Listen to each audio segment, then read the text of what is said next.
Hello friends, आप सभी का स्वागत है सोनू एग्जामिनर यूट्यूब चैनल पे। दोस्तों, ये वीडियो आप सभी के लिए काफ़ी ज़्यादा इंपॉर्टेंट रहने वाली है, क्योंकि इस वीडियो के अंदर डिस्कस करेंगे स्टैटिक जीके के 200 इंपॉर्टेंट क्वेश्चंस को लेकर के। और ये 200 क्वेश्चंस ऐसे क्वेश्चंस हैं मेरे दोस्त, आपके हर एग्जाम में बार बार रिपीट होते हैं। ठीक है, चाहे आप एसएससी का एग्ज़ाम दे लो या फिर रेलवे में किसी वैकेंसी का एग्ज़ाम दे लो, डेफिनेटली आपके पेपर में यहाँ से 3 से 4 क्वेश्चंस पूछे ही पूछे जाएंगे। ठीक है, पूछे ही पूछे जाएंगे, क्योंकि ये सारे के सारे 200 क्वेश्चंस ऐसे क्वेश्चंस हैं दोस्तों, बार बार रिपीट होते हैं। ठीक है, कोई भी एग्ज़ाम हो, हर एग्ज़ाम में बार बार रिपीट होते हैं। ठीक है, तो ये 200 क्वेश्चंस आप सभी को अपने दिलो और दिमाग में बिठा लेना है, अगर आपका आने वाले नेक्स्ट टाइम में एग्ज़ाम है तो। ठीक है, तो चलिए दोस्तों, इस वीडियो को हम शुरू करते हैं। पहला क्वेश्चन आप सभी के सामने, और पहले क्वेश्चन पे आ गए सभी दोस्त। इस क्वेश्चन का परफेक्ट आंसर देंगे कि इसका करेक्ट आंसर क्या है। अगर पहले क्वेश्चन के बारे में हम डिस्कस कर लेते हैं कि इसका जो परफेक्ट आंसर है वो ऑप्शन नंबर डी होगा, यानी कि ऑप्शन नंबर डी। मानव शरीर में रक्त को शुद्ध करने वाला अंग कौन सा है, यानी कि किडनी। ऑप्शन नंबर डी आपका परफेक्ट आंसर है। चलिए सेकंड क्वेश्चन पे चलते हैं। सेकंड क्वेश्चन के ऊपर चलने से पहले आप सभी को एक छोटी सी बात बता दूं कि आप सभी दोस्तों ने वीडियो को लाइक नहीं किया है, नहीं किया है ना अभी तक। तो सबसे पहले तो आप सभी दोस्त एक काम करेंगे, काम ये है कि वीडियो को लाइक करना। तो पहले तो सभी दोस्त वीडियो को लाइक करो और चैनल को फिर जरूर से सब्सक्राइब कर लेना, जिससे कि आप सभी दोस्तों को अपने इस चैनल के माध्यम से स्टैटिक जीके को लेकर के इम्पोर्टेंट जो क्वेश्चंस हैं, इम्पोर्टेंट जो क्वेश्चंस आपके एग्जाम में बार बार रिपीट होते हैं, उन्हीं क्वेश्चंस को मैं अपने इस चैनल के माध्यम से समय समय पर आप तक पहुंचाता रहूंगा। तो सभी दोस्त वीडियो को लाइक करके दोस्तों के साथ शेयर कर दो, चैनल को जरूर सब्सक्राइब कर लेना। इस दैट क्लियर। तो चलिए सेकंड क्वेश्चन के ऊपर। तो सेकंड क्वेश्चन आप सभी के सामने। अगर सेकंड क्वेश्चन की हम बात करें, सेकंड क्वेश्चन क्या कहना चाहता है। सेकंड क्वेश्चन कहना चाहता है कि पौधों में भोजन का परिवहन किसके द्वारा होता है। ठीक है, यानी कि पौधे हैं, उन पौधों में भोजन का जो परिवहन होता है वो किसके द्वारा किया जाता है, किसके द्वारा होता है। तो इसका परफेक्ट आंसर है option number B, phloem. Phloem option number B. चलिए नेक्स्ट क्वेश्चन पे चलते हैं। नेक्स्ट क्वेश्चन आप सभी के सामने, सभी दोस्त परफेक्ट आंसर देंगे। अगर क्वेश्चंस की बात करें, नेक्स्ट क्वेश्चंस, जल का घनत्व अधिकतम होता है, यानी कि जल होता है, जल का जो घनत्व होता है वो अधिकतम कितना हो सकता है, कितना हो सकता है, ये क्वेश्चंस में आपसे पूछा गया है। तो इसका करेक्ट आंसर क्या है। अगर इसकी करेक्ट आंसर की बात करें तो ऑप्शन नंबर बी, यानी कि 4। अब ये जो क्वेश्चंस है ना दोस्तों, आपका एसएससी में पूछा गया है। ठीक है, रेल में भी ये रेलवे वाली जो वैकेंसियां है होती हैं, उनमें भी दोस्तों ये क्वेश्चंस पूछा गया है। अब ये क्वेश्चंस आप सभी के लिए काफ़ी ज़्यादा इंपॉर्टेंट नहीं है, इम्पोर्टेंट है। अगर आपके आने वाले नेक्स्ट टाइम में एग्जाम है तो डेफिनेटली यहाँ से आपके पेपर में क्वेश्चंस बनेंगे। सबसे बड़ी बात तो मैं आप सभी को बता दूं कि देखो, ये जो 200 क्वेश्चंस आप सभी के लिए लेकर के आया हूँ, इनमें से 50 क्वेश्चंस की मैंने थ्योरी बहुत ही बेहतरीन तरीके से इस पीडीएफ के अंदर इंक्लूड कर रखी है। आगे चल करके डिस्कस करेंगे कि आपको ये पीडीएफ कहाँ मिलेगा, कैसे मिलेगा। कंप्लीट इन्फॉर्मेशन इस वीडियो के अंदर मिलेगी। तो सभी दोस्त वीडियो को लाइक करके दोस्तों के साथ शेयर कर दो, और कमेंट बॉक्स में जय हिंद जरूर लिखेंगे। ठीक है, तो चलिए दोस्तों नेक्स्ट क्वेश्चन के ऊपर चलते हैं। नेक्स्ट क्वेश्चन आप सभी के सामने, यहाँ पर देखो नेक्स्ट क्वेश्चन, यानी कि क्वेश्चन संख्या 4। पृथ्वी अपनी दूरी पर कितने समय में एक चक्कर पूरा करती है। अब जो पृथ्वी होती है ना दोस्तों, अपनी दूरी में, ठीक है, अपनी दूरी पर कितने समय में एक चक्कर पूरा कर देती है। तो इसका जो परफेक्ट आंसर होगा ऑप्शन नंबर ए, 24 घंटे। 24 घंटे की 24 हावर्स लगता है, यानी कि एक चक्कर पूरा करने में, किसको, पृथ्वी को। तो चलिए नेक्स्ट क्वेश्चन पे चलते हैं। नेक्स्ट क्वेश्चन, अब देखो पीडीएफ है जो है ना, ये पीडीएफ है, इस पीडीएफ में कुछ लास्ट की जो पेज है उनमें मैंने क्या कर रखा है, थ्योरी को इंक्लूड कर रखा है। ठीक है, पीडीएफ कहाँ मिलेगा, कैसे मिलेगा, आगे चल करके डिस्कस करेंगे। सबसे पहले क्वेश्चंस पे ध्यान दीजिए। मानसून भारत में कब आता है, यानी कि जो मानसून है ये भारत में कब आता है। तो ये भारत में कब आता है, इसका परफेक्ट आंसर क्या होगा, ऑप्शन नंबर बी, गर्मियों के मौसम में। गर्मियों के मौसम में मानसून भारत के अंदर दोस्तों आता है। तो चलिए नेक्स्ट क्वेश्चन। अब ये जो क्वेश्चंस है 3 बार दोस्तों रिपीट हुआ है रेलवे वाली वैकेंसी में। ठीक है, रेलवे ग्रुप डी 2018 में ये पूछा गया। फिर उसके बाद दोस्तों आरआरबी एनटीपीसी, ठीक है, ग्रेजुएट लेवल का जो एग्ज़ाम हुआ 2025 में, इसमें दोस्तों ये क्वेश्चन आया। अब इसके बाद देखो एएलपी वाली जो वैकेंसी थी 2024 में, CBT2 एग्ज़ाम में ये क्वेश्चन आया, ठीक है। ये तो ये आपकी क्वेश्चंस जो है काफ़ी ज़्यादा इंपॉर्टेंट है, ये बार बार रिपीट होने वाले क्वेश्चंस ही लेकर के आता हूँ मैं आप सभी के लिए। ऐसा नहीं है कि ये क्वेश्चंस है ये तो पूछा ही नहीं जाएगा एग्जाम में, तो उससे मतलब नहीं है। जो क्वेश्चंस बार बार रिपीट होते हैं, और कुछ क्वेश्चंस तो ऐसे होते हैं दोस्तों फिक्स होते हैं कि आपके एग्जाम में ये क्वेश्चंस हमेशा पूछा जाएगा, तो उस क्वेश्चंस को पहले पढ़ना चाहिए आपको, उस क्वेश्चंस को पहले याद रखना चाहिए। रखोगे तो फिर आपको अपने एग्जाम में 1 नंबर जरूर मिलेगा, ठीक है। तो ये आपके लिए फायदेमंद है।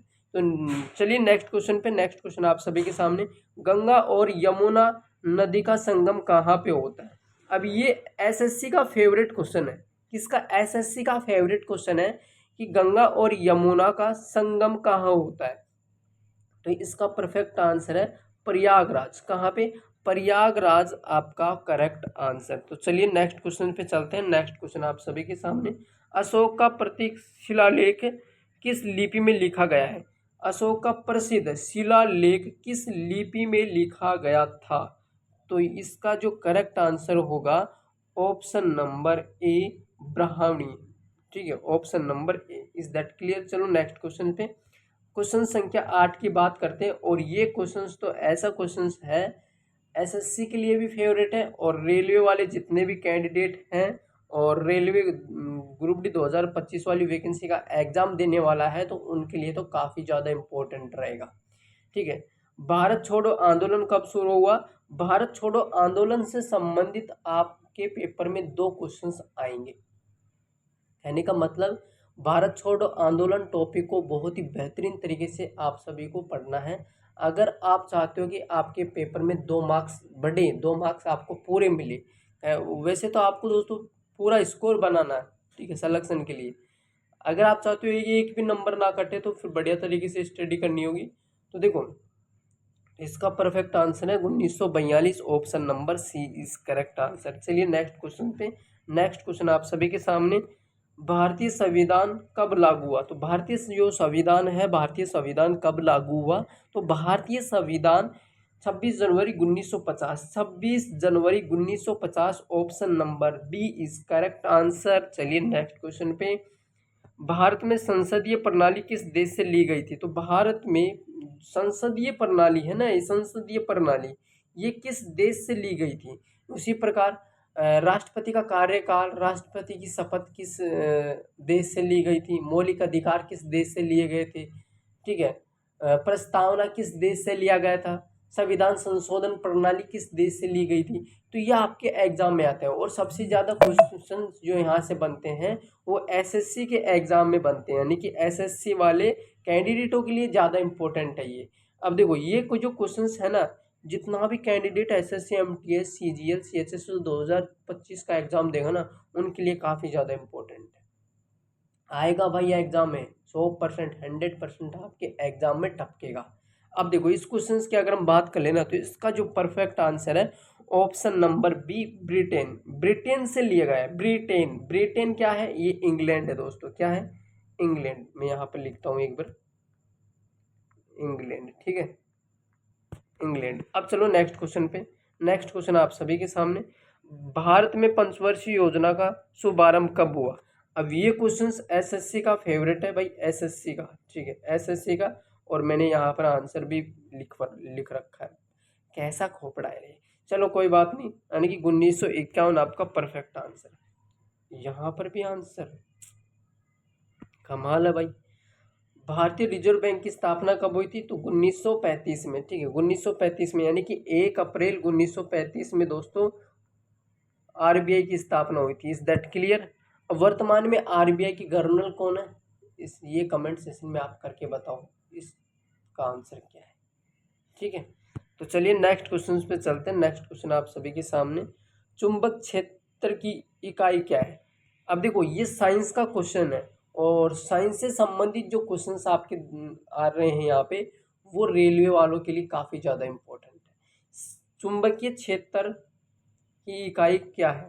तो इसका परफेक्ट आंसर है दोस्तों क्या है इसका परफेक्ट आंसर? इसका perfect answer option number A यानी कि टेस्ला टेस्ला टेस्ला इस दैट क्लियर। चलो नेक्स्ट क्वेश्चन पे। नेक्स्ट क्वेश्चन आप सभी के सामने, प्रकाश का प्रवर्तन किसके कारण होता है? अब ये जो प्रकाश है ना दोस्तों, इसका प्रवर्तन किसके कारण होता है? प्रकाश का प्रवर्तन किसके कारण होता है, ये आपसे क्वेश्चंस पूछा गया है। और इसका परफेक्ट आंसर क्या है? ऑप्शन नंबर बी, माध्यम का परिवर्तन। किसका? माध्यम का जब परिवर्तन होता है तो प्रकाश का परिवर्तन कहलाता है। नेक्स्ट क्वेश्चन, फ्रांसीसी क्रांति कब हुई थी? फ्रांसीसी जो क्रांति है ये कब हुई थी? ये हुई थी दोस्तों ऑप्शन नंबर बी यानी कि 1789 के अंदर, 1789 में। चलो नेक्स्ट क्वेश्चन पे। नेक्स्ट क्वेश्चन आप सभी के सामने, औद्योगिक क्रांति का प्रारंभ किस देश से हुआ था? तो औद्योगिक जो क्रांति है इसका प्रारंभ किस देश से हुआ था? तो इसका प्रारंभ हुआ था दोस्तों ऑप्शन नंबर सी यानी कि ब्रिटेन। और ये जो क्वेश्चन है, ये वाला क्वेश्चन ये एसएससी में आया हुआ है, लगभग दोस्तों 5 बार रिपीट हुआ है अलग अलग एग्जाम में। एमटीएस में पूछ लिया, सीजीएल में पूछ लिया, सीएचएसएल में पूछ लिया, स्टेनो में पूछ लिया, उसके बाद में एसएससी जीडी कांस्टेबल वाली वैकेंसी में पूछ लिया। अलग अलग ईयर्स में पूछा गया है, अलग अलग एग्जाम में पूछा गया है ये क्वेश्चन। कहने का मतलब इस वीडियो के अंदर और इस पीडीएफ में जो मैंने क्वेश्चंस इंक्लूड कर रखे हैं वो ऐसे क्वेश्चंस इंक्लूड कर रखे हैं मेरे भाई, आपके एग्जाम में बार बार रिपीट होते हैं। ठीक है, चलो नेक्स्ट क्वेश्चन पे चलते हैं और इसके बाद में डिस्कस करेंगे कि आपको पीडीएफ कहाँ मिलेगा। ठीक है, तो सबसे पहले तो हम बात कर ले दोस्तों पीडीएफ कहाँ मिलेगा। तो इस क्वेश्चन को पढ़ते हैं, इकलाब जिंदाबाद का नारा किसने दिया था? तो इसका परफेक्ट आंसर है सुभाष चंद्र बोस। तो हो ही नहीं सकता, ठीक है, ये तो हो ही नहीं सकता। जवाहरलाल नेहरू भी नहीं हो सकते। बताओ इसका परफेक्ट आंसर क्या है? तो इसका परफेक्ट आंसर है दोस्तों ऑप्शन नंबर बी यानी कि भगत सिंह ने दिया था। ठीक है, भगत सिंह ने। अब बात करते हैं नेक्स्ट क्वेश्चन पे। नेक्स्ट क्वेश्चन आप सभी के सामने, ठीक है, ये क्वेश्चन ऐसा क्वेश्चन है एसएससी का बहुत ज़्यादा फेवरेट है भाई, एसएससी का। ठीक है, अब बात करते हैं पीडीएफ कहाँ मिलेगा। तो ये पीडीएफ है ना आप सभी को अपने टेलीग्राम चैनल पे मिलेगा। टेलीग्राम चैनल का लिंक चैनल के यानी कि अपने यूट्यूब चैनल के बायो सेशन में डाल रखा है, जाकर के आप वहाँ से यानी कि टेलीग्राम चैनल को ज्वाइनिंग करो और फिर पीडीएफ को फ्री में प्राप्त करो और बढ़िया तरीके से आप अपनी पढ़ाई में मेहनत करो। ठीक है, यानी कि आपका 100% सलेक्शन होगा। और इस पीडीएफ में लगभग दोस्तों 200 क्वेश्चन से भी ज़्यादा क्वेश्चन है, लगभग 200 से भी ज़्यादा क्वेश्चन है और 50 क्वेश्चन की मैंने थ्योरी अलग से इंक्लूड कर रखी है। जा करके इस पीडीएफ को अपने पास रख लीजिए, आप यानी कि पीडीएफ को प्राप्त करिए। ठीक है, काफ़ी ज़्यादा इंपॉर्टेंट है एग्जाम पॉइंट को लेकर के। तो फिर मिलते हैं नए अपडेट के साथ। जय हिंद, वंदे मातरम।